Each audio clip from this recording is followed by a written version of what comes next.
कांग्रेस में का भी अंत स से ही होता है। इन दोनों को संघवाद को मानना ही पड़ेगा, क्योंकि दोनों भटक गए हैं अपने रास्ते से, दोनों ठीक है परिवारवाद में प्रियंका चल गुप्ता गए जी, हैं, जवाब दीजिए। परिवारवाद उन्होंने तो छोड़कर कांग्रेस संघवाद की में भी तरफ स बढ़ गिना रहे दिया, हैं। उसको भी कहा कि आप भटक गए हैं। संघवाद आपको भी मानना पड़ेगा। और उत्तर प्रदेश में जमीनी हकीकत की बात करें तो कांग्रेस की स्थिति हाशिए पर है, ये समाजवादी पार्टी भी मानती है। और उत्तर प्रदेश में मुकाबला भी बाइपोलर ही कहा जा रहा है, बीजेपी और सपा के बीच में। तो यहां पर आप जो है इस तस्वीर को आधार बनाकर मुस्लिम वोट बैंक तक संदेश देने की कोशिश कर रहे हैं। बीजेपी की प्रवक्ता यहाँ शिष्टाचार की बातें कर रही थी। कम से कम उनके मुंह से शिष्टाचार की बातें तो नहीं अच्छी लगती हैं, क्योंकि शिष्टाचार उनकी पार्टी में बचा नहीं है। कभी हुआ करता था, ये हम भी मानते हैं, पर आज नहीं है। और ऐसा शिष्टाचार उन्हें कांग्रेस के साथ क्यों नहीं दिखता, ये भी एक सवाल बनता है। दूसरी चीज, मैं सपा के प्रवक्ता को ये बताना जरूर समझूंगी कि जैसे ही आईटी की रेट पड़ती है, वैसे ही शिष्टाचार याद आ जाता है। उसके बाद अभी ईडी सीबीआई तो बाकी है, और कितना शिष्टाचार आप देखेंगे।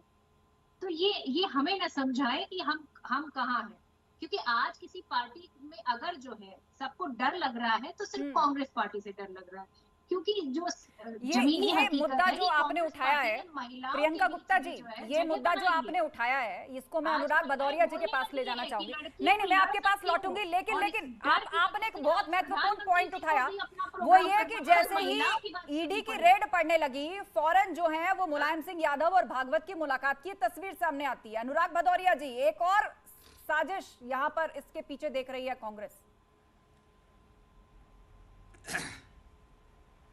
अब जो मानसिक रूप से विकलांग हो उनसे क्या बात करें।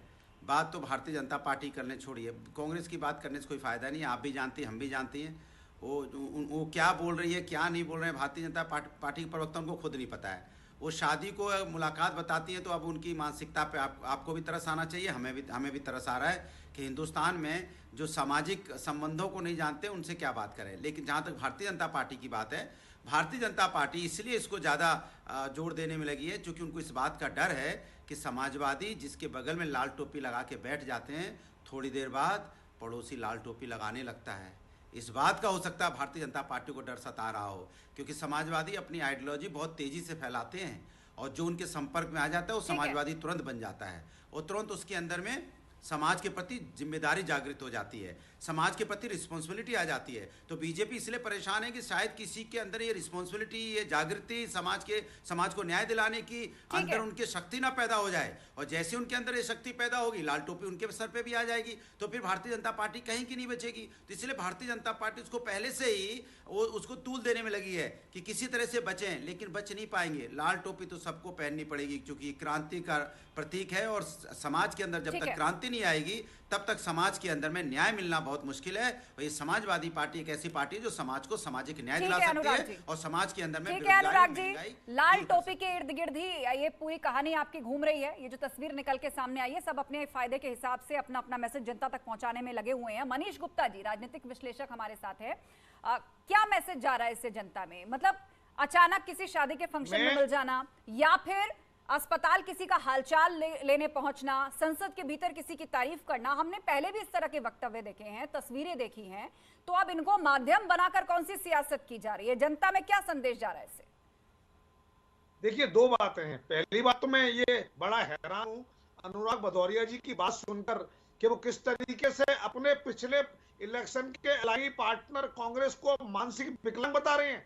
अगर इनका टाई अप हो गया होता तो ये इनके पार्टनर होते, आज ये पार्टनर नहीं है तो मानसिक तौर पर विकलांग हो गए। मैं समझता हूं इनके शब्दों का चयन उचित नहीं है, पहली बात। दूसरी बात, अब अगर हम मुलायम सिंह जी की बैठक की बात करें, चर्चा की बात करें, तो देखें उनकी मीटिंग जो है, उनके साथ सोफे पे जो बैठे वो किसी पार्टी के नेता नहीं है। मोहन भागवत को आप भाजपा के नेता को मत समझिए। मोहन भागवत आरएसएस के प्रमुख हैं और आरएसएस के लिए कोई पार्टी अलग एक नहीं है। तो इसमें भारतीय जनता पार्टी को जोड़ना वैसे भी मेरे ख्याल से उचित नहीं है। तो मैं समझता हूं पर्टिकुलर ये वाली मीटिंग या किसी से अस्पताल मिलने वाला राजनीतिक नहीं हो सकता, किसी के निजी संबंध भी होते हैं। और एक और बात मैं आपको बता दूं कि मुलायम सिंह जी उम्र के जिस पड़ाव पर है वहां मोह माया सब बहुत थोड़ी पीछे छूट जाती है और निजी संबंध ज्यादा अहम हो जाते हैं। ऐसे में मोहन भागवत जी से मिलना उनके लिए मैं समझता हूं 100% गैर राजनीतिक होगा। ये मेरा अपना विचार है। ठीक है, और चूंकि अब डिबेट के अंतिम पड़ाव में हम आ चुके हैं, अनुराग भदौरिया जी, जो सवाल यहां पर उठा रहे थे मनीष जी, वो ये कि कभी कांग्रेस आपका एलाई पार्टनर था, जो आज आप उनको मानसिक रूप से विकलांग कह रहे हैं, उनकी कोई दलील आपके गले नहीं उतर रही।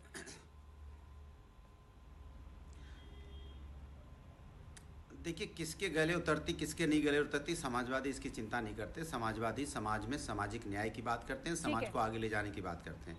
और मैं तो सभी दलों से यही कहूँगा जो विपक्ष में है, हम भारतीय जनता पार्टी जो देश समाज के अंदर अत्याचार कर रही है उस पर फोकस कीजिए तो ज़्यादा अच्छा है। आपकी हमारी लड़ाई समाजवादी से है, ठीक है। आपकी लड़ाई किससे आप बता दीजिए। आपकी लड़ाई सपा से है या भारतीय जनता पार्टी से है? समाजवादी बीजेपी से लड़ रही है, आप किससे लड़ रहे हो? समाजवादी से। अरे सत्ता से लड़ने की बात होती है, और आप किसके साथ किसके हाथों में खेल रहे हो भाई? ये सोचने की बात है। ठीक है, अपने अपने राजनीतिक नफे नुकसान के हिसाब से आप इस तस्वीर का इंटरप्रिटेशन कर रहे हैं, लेकिन एक बुनियादी बात यही है कि इस तरह की तस्वीरें या शिष्टाचार भरी मुलाकातें पहले भी हुई हैं और उस तरह के उदाहरण भी इनके माध्यम से पेश किए जाते रहे हैं। लेकिन आज कुछ सियासी पार्टियां चुनाव नजदीक आते ही इस पर भी राजनीतिक गोटियां सेट करने की जुगत में रहती है। आप सभी लोगों का बहुत शुक्रिया चर्चा में शामिल होने के लिए। और आज हमने सोशल नेटवर्किंग साइट कूपर लोगों से सवाल पूछा था, क्या वोटर आईडी को आधार से जोड़ने के बाद फर्जी मतदान पर रोक लगेगी? इसके जवाब में हमारे एक दर्शक गोविंद सराफ नाम के जो यूजर हैं, उन्होंने कमेंट किया है और लिखा है, इसका फायदा हमारे जैसे लोगों को विशेष रूप से मिलेगा जिनका वोटर कार्ड किसी दूसरे राज्य का है, कमा खा रहे हैं दूसरे राज्य में, हम वोट डालने नहीं जा पाते थे, अब ऐसा लगता है आने वाले चुनाव में हम वोट डाल सकेंगे। और इसी के साथ महाबहस के आज के अंक में बस इतना ही, लेकिन खबरों का सिलसिला जारी है, आप जुड़े रहिए हमारे साथ। नमस्कार।